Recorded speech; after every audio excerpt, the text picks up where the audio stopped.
ଆସନ୍ତୁ ଜାଣିବା ଏଭରେଣ୍ଟ ଶବ୍ଦର ଅର୍ଥ କ'ଣ ବା ଏଭରେଣ୍ଟ ମାନେ କ'ଣ।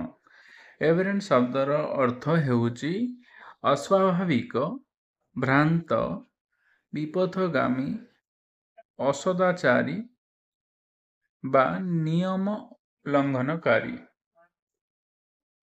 ଆସନ୍ତୁ କିଛି ଉଦାହରଣ ମାଧ୍ୟମରେ ଆଭରେଣ୍ଟ ଶବ୍ଦର ଅର୍ଥକୁ ସରଳ ଭାବରେ ବୁଝିବା।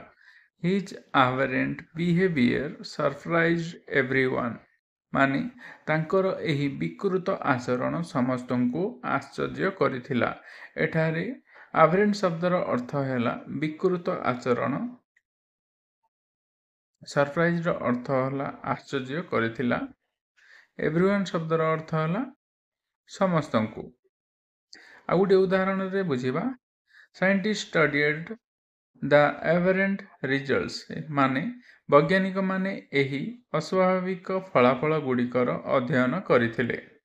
ଏଭଳି ଭିଡ଼ିଓ ଦେଖିବା ପାଇଁ ଚ୍ୟାନେଲକୁ ସବସ୍କ୍ରାଇବ୍ କରନ୍ତୁ।